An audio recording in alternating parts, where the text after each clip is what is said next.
السلام علیکم ورحمۃ اللہ وبرکاتہ۔ الحمدللہ رب العالمین واشہد ان لا الہ الا اللہ وحدہ لا شریک لہ واشہد ان محمدا عبدہ ورسولہ وبعد۔ آج کے خطبے کا موضوع تھا ٹریفک قوانین کی پابندی میں جان کی حفاظت ہے اور اس میں امانت کی ادائیگی ہے۔ اللہ رب العالمین کی حمد و ثنا اور اس کے نبی صلی اللہ علیہ وسلم پر درود و سلام پڑھنے کے بعد انہوں نے فرمایا، اے اللہ کے بندو، اللہ سے ڈرو اور یاد رکھو کہ بندوں پر اللہ رب العالمین کی عظیم ترین نعمتوں میں سے زندگی، عافیت اور امن کی نعمت ہے، اور اسلامی شریعت کے عظیم ترین مقاصد میں سے انسانی جان کی حفاظت کرنا ہے اور ہر اس چیز سے روکنا ہے جو جان کی ضیاع، اس کی ہلاکت یا اسے نقصان پہنچانے کا باعث بنے۔ اللہ تعالیٰ کا ارشاد ہے، وَلَا تَقْتُلُوا أَنفُسَكُمْ إِنَّ اللَّهَ كَانَ بِكُمْ رَحِيمًا، اور اپنے آپ کو قتل نہ کرو، بے شک اللہ تم پر بہت مہربان ہے۔ اس طریقے سے اللہ رب العالمین کا ارشاد ہے جس کا مفہوم یہ ہے کہ اپنے ہاتھوں کو خود ہلاکت میں نہ ڈالو، اور اللہ رب العالمین کا ارشاد وَمَنْ أَحْيَاهَا فَكَأَنَّمَا أَحْيَا النَّاسَ جَمِيعًا، اور جس نے کسی ایک جان کو بچایا گویا اس نے تمام انسانوں کو زندگی عطا فرما دی۔ اے اللہ کے بندو، جن راستوں پر ہم روزانہ چلتے ہیں وہ کسی ایک فرد کی ملکیت نہیں ہے کہ وہ اس میں جیسے چاہے تصرف کرے، بلکہ ایک مشترک حق ہے، اور ہر سڑک استعمال کرنے والے کا یہ حق ہے کہ وہ امن اور سلامتی سے سفر کرے، اور وہ سواری جو آپ کے پاس ہے وہ اللہ کی ایک نعمت ہے، اور ساتھ ہی ساتھ وہ ایک امانت اور ذمہ داری ہے۔ اگر آپ اس کا صحیح استعمال کریں گے تو وہ فائدے کا باعث بنے گی، اور اگر آپ اس کا غلط استعمال کریں گے اور ڈرائیونگ میں لاپرواہی برتیں گے تو شاید وہ کسی جان کے ضیاع، کسی بے گناہ کے زخمی ہونے، کسی بچے کے یتیم ہونے، اور کسی عورت کے بیوہ ہونے، یا کسی ایسے خاندان پر مصیبت آنے کا سبب بن جائے جس خاندان سے آپ بھی بہت محبت کرتے ہوں۔ اس لیے ٹریفک قوانین کی پابندی کرنا یہ کوئی ظاہری شکل و صورت یا اختیاری رویہ نہیں ہے، بلکہ ایک شرعی واجب ہے، کیونکہ اس میں جانوں اور حقوق کی حفاظت ہے اور نقصان و بدنظمی سے روک تھام ہے۔ اللہ تعالیٰ کا ارشاد ہے، یا ایھا الذین آمنوا اطیعوا اللہ واطیعوا الرسول واولی الامر منکم، اے ایمان والو اللہ کی اطاعت کرو اور رسول کی اطاعت کرو اور ان لوگوں کی اطاعت کرو جو تم میں سے صاحب امر ہیں۔ اور اللہ کے رسول صلی اللہ علیہ وسلم نے فرمایا، علی المرء المسلم السمع والطاعۃ فیما احب وکرہ ما لم یؤمر بمعصیہ، مسلمان شخص پر سننا اور اطاعت کرنا واجب ہے، خواہ وہ بات اسے پسند ہو یا ناپسند ہو، جب تک کہ اسے گناہ کا حکم نہ دیا جائے۔ یہ بخاری اور مسلم کی حدیث ہے۔ چنانچہ ٹریفک کے قوانین لوگوں کی آمد و رفت کو منظم کرنے، ان کی جان و مال کی حفاظت کرنے اور ان سے نقصان کو دور کرنے کے لیے بنائے گئے ہیں، اس لیے ان کی پابندی کرنا عمومی فائدے کے حصول، حقوق کی ادائیگی اور نیکی و تقویٰ کے کاموں میں ایک دوسرے سے تعاون کرنے کے زمرے میں آتا ہے۔ اے مسلمانوں، ان عظیم قواعد میں سے ایک بڑا قاعدہ یہ ہے جس کے ساتھ ہماری شریعت آئی ہے، یا ہماری شریعت نے جس کا حکم دیا وہ یہ ہے کہ انسان نہ کسی کو نقصان پہنچائے نہ نقصان اٹھائے۔ اللہ کے رسول کی حدیث لا ضرر ولا ضرار، نہ نقصان اٹھانا ہے نہ کسی کو نقصان پہنچانا ہے۔ تو آپ ذرا غور کیجئے اس شخص کا کیا حال ہوگا جو حد سے زیادہ تیز رفتاری سے گاڑی چلاتا ہے اور خود کو اور دوسروں کو خطرے میں ڈالتا ہے، اور اس شخص کا کیا حال ہوگا جو ریڈ سگنل توڑتا ہے جبکہ وہ جانتا ہے کہ دوسرا راستہ چلنے والوں کے لیے کھول دیا گیا ہے، اور اس شخص کا کیا حال ہوگا جو گاڑی چلاتے ہوئے فون میں مشغول رہتا ہے جبکہ اس کی گاڑی کئی سو کلومیٹر کی رفتار سے چلتی اور دوڑتی ہے۔ اس شخص کا کیا حال ہوگا جو خطرناک اوور ٹیکنگ کرتا ہے یا لوگوں پر تنگی کرتا ہے یا لاپرواہی اور بے باکی سے گاڑی چلاتا ہے، جیسے کہ راستہ صرف اسی کا حق ہے۔ راستے پر کی گئی غلطی کی قیمت صرف مالی چالان کی صورت میں نہیں ہوتی، بلکہ اس کی قیمت ایک ایسی روح بھی ہو سکتی ہے جو کبھی واپس نہیں آئے گی، ایک ایسا خاندان جو کبھی اس دکھ کو بھول نہیں پائے گا، اور ایک ایسا زخمی جس پر اس کا اثر سالہ سال باقی رہے گا، جو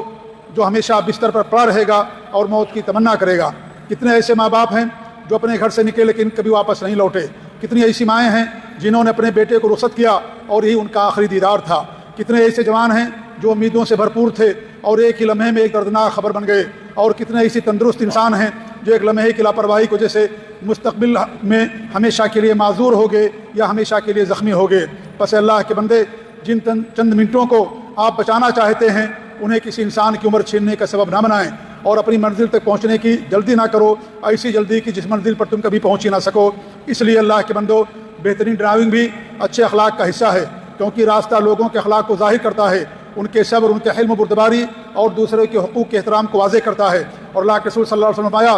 المسلم من سلم المسلمون من لسانہ ویدہ، مسلمان وہ ہے جس کی زبان اور اس کے ہاتھ سے دوسرے مسلمان محفوظ رہیں۔ جس طرح لوگوں کا آپ کی زبان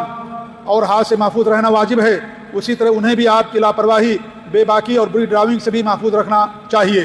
اور ہمیں یاد رکھنا چاہیے کہ اللہ کے رسول صلی اللہ علیہ وسلم نے ہمیں راستے سے تکلیف دہ چیزوں کے ہٹانے کو ایمان کی شاخوں میں سے ایک شاخ قرار دیا ہے، اللہ کے رسول فرمایا وہ ادناہا اماطۃ الاذى عن طریق، ایمان کی بہت ساری شاخیں ہیں اور اس کی سب سے نچلی شاخ یہ ہے کہ راستے سے تکلیف دہ چیزوں کو ہٹا دینا۔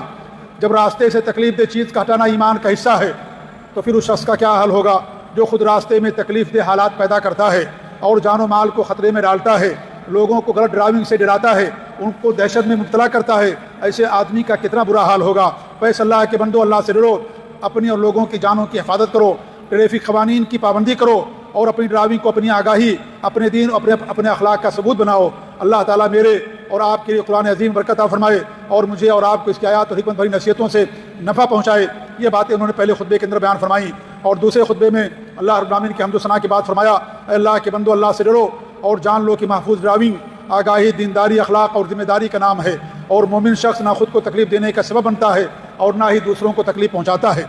اور جن چیزوں پر توجہ دینا انتہائی ضروری ہے ان میں سے ایک یہ ہے کہ والدین کے اپنے بچوں کے متعلق ذمہ داری اور قانون کے احترام پر ان کی تربیت کرنا، جو ڈرائیونگ کی صلاحیت نہیں رکھتے ہیں انہیں گاڑی نہ سونپنا اور انہیں تیز رفتاری، لاپرواہی اور فون کے استعمال سے خبردار کرنا۔ اللہ کے رسول صلی اللہ علیہ وسلم فرمایا ہے، کلکم راعٍ وکلکم مسئول عن رعیتہ، تم میں سے ہر شخص نگہبان ہے، راعی ہے، ذمہ دار ہے، اور تم میں سے ہر شخص کے بارے میں اس کے جو ماتحت لوگ ہیں، اس کی جو رعایا ہے، ان کے بارے میں سوال کیا جائے گا۔ یہ بخاری مسلم کی حدیث ہے۔ بس اے باپ اور اے ماں، صرف یہی کافی نہیں ہے کہ آپ اپنے بیٹے کے لیے گاڑی خرید دیں، بلکہ اس سے پہلے اسے یہ سکھائیں کہ اس کے ذریعے اپنی اور لوگوں کی جانوں کی حفاظت کو یقینی بنائے۔ اور اے نوجوان، بہادری تیز رفتاری اور خطرہ مول لینے میں نہیں ہے، اور نہ ہی مہارت قانون کی خلاف ورزی کرنے میں ہے، بلکہ عقل، مردانگی اور ذمہ داری یہ ہے کہ آپ اپنے والدین اور گھر والوں کے پاس صحیح سلامت واپس لوٹیں اور لوگ آپ کی اذیتوں سے، تکلیفوں سے محفوظ رہیں۔ اور یاد رکھو کہ آپ کے گھر والے آپ کا انتظار کر رہے ہیں، ایک ماں آپ کے لیے دعا کر رہی ہے، ایک باپ آپ کی سلامتی کا منتظر ہے، اور اگر آپ شادی شدہ ہیں تو آپ کی بیوی اور آپ کے بچے آپ جن کا سہارا اللہ کے بعد بنے ہوئے ہیں۔ کہیں ایسا نہ ہو کہ ایک لمحے کی لاپرواہی سے آپ کا سہارا ٹوٹ جائے اور ہمیشہ کے لیے ختم ہو جائے اور آپ ان کو اپنے سہارے سے محروم کر دیں یا دوسرے خاندان کو ان کے کسی عزیز سے محروم کر دیں۔ اللہ کے بندو،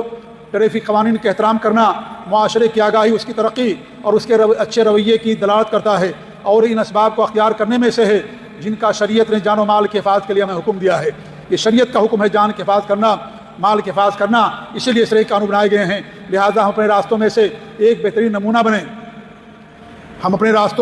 نمونہ بنیں، طے شدہ جو رفتار ہے اسی پر چلیں، ٹریفک سگنلز کا خیال رکھیں، پیدل چلنے والے کو حقوق کا احترام کریں، ڈرائیونگ کے دوران فون کا استعمال کرنا چھوڑ دیں، سیٹ بیلٹ باندھیں اور ہر ایسے رویے سے بچیں جو ہمیں یا دوسروں کو خطرے میں ڈالے، اور ہمیشہ یاد رکھیں کہ جان کی حفاظت شریعت کے عظیم مقاصد میں سے ہے، اور راستے میں قانون کی پابندی کرنا صرف چالان کے خوف سے نہیں بلکہ اللہ تعالیٰ کے خوف سے ہونا چاہیے۔ امانت کی ادائیگی اور اس کے بندوں کے حقوق کی حفاظت یہ اللہ تعالیٰ کے خوف سے ہونا چاہیے، کیونکہ اللہ رب العالمین کا حق ہے اور یہ دوسروں کا ہمارے اوپر حق ہے۔ لہذا ان چیزوں کے بارے میں قیامت کے دن ہماری باز پرس ہوگی اور ہم سے سوال کیا جائے گا۔ اسی پر انہوں نے دوسرے خطبے کا ختم فرمایا اور پھر درود و سلام اور مسلمانوں کے لیے دعائیں کر اپنے خطبے کا اختتام کیا۔ اللہ تعالیٰ سے دعا کہ اللہ رب العالمین ہمیں ان تمام قوانین کی پابندی کی توفیق دے، اللہ تعالیٰ ہماری جان و مال کی حفاظت فرمائے، اور اللہ رب العالمین ہم سب کو دین اور شریعت پر قائم رکھے، آمین۔ وصلی اللہ علی محمد وعلی آلہ وصحبہ اجمعین، وجزاکم اللہ خیر، والسلام علیکم ورحمۃ اللہ وبرکاتہ۔